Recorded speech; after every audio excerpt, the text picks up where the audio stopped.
Imagine waking up every day feeling like you don't matter, like your voice doesn't count, like your existence is an afterthought rather than something of value. For many, this isn't just a passing thought. It's deeply ingrained belief shaped by years of mistreatment, rejection, or emotional abuse. It's not just low self-esteem. It's something far more damaging. Oppressed self-worth. Oppressed self-worth happens when a person's value has been suppressed, broken, or stolen. Not just by their own thoughts, but by external forces. It comes from being denied dignity, being told directly or indirectly that your presence in this world is insignificant. Maybe you felt this way. Maybe someone made you believe that your worth depends on how much you achieve, how much you please others, or how little space you take up. Maybe you've spent years trying to prove that you are enough. But what if I told you that your worth was never meant to be defined by others? What if I told you that you were created with unshakable God-given value, that no one, not your past, not your mistakes, not the opinions of others, has the right to take away? Today, we are going to confront the lies that have oppressed your self-worth and discover how to reclaim the truth that you are worthy, you are seen, and you are deeply loved. Let's study first, where does oppressed self-worth come from? Oppressed self-worth does not develop on its own. It is the result of experiences where a person has been continuously devalued, silenced, or controlled. Some common sources include abuse.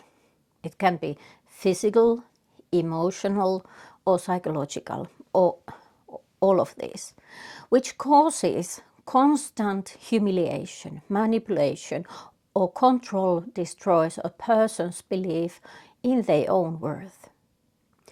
It can be childhood neglect or rejection, when a child is ignored, unloved, or thought that their feelings don't matter.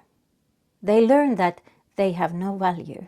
Or it can be toxic relationships, when a partner or family member or authority figure constantly belittles or dominates, self-worth diminishes.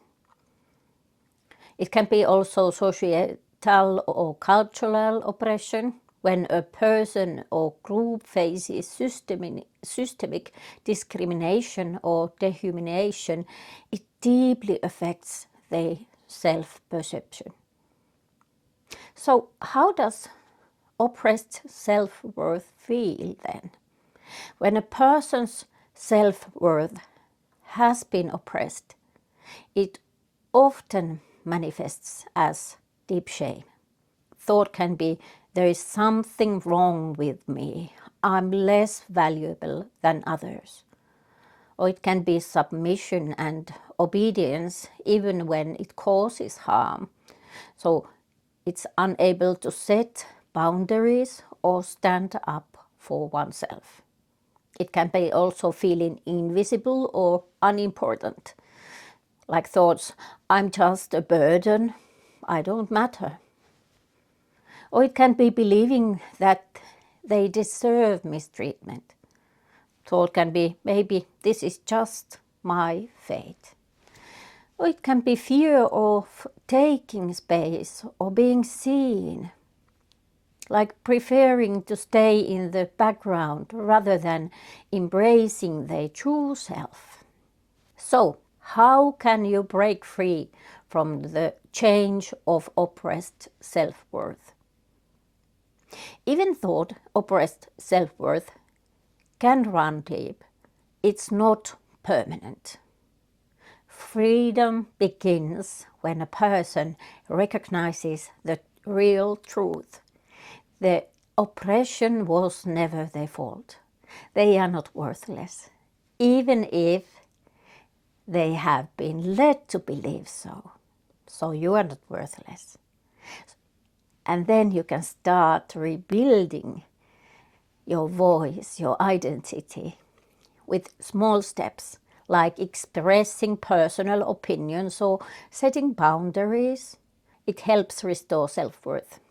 Understand that worth is not something to be earned. It is inherent. A person is valuable not because you please or does not please others, but because you exist.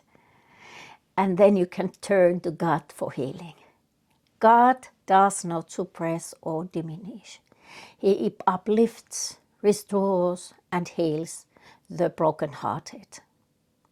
So what does Bible say about oppressed self-worth? The Bible repeatedly shows that God sees, loves, and liberates those who have been oppressed. Psalm 34, verse 18, the Lord is close to the brokenhearted and save those who are crushed in the spirit. Isaiah 61, verse 1, He has sent me to bind up the brokenhearted, to proclaim freedom for the captives and release from darkness for the prisoners. Psalm 139, verse 14, I praise you because I'm fearfully and wonderfully made. Your works are wonderful. I know that full well. Oppressed self-worth is not your identity. It is an injustice that can be overcome. You are not invisible. You are not worthless. You were created with love and purpose. Thank you for watching and God bless you.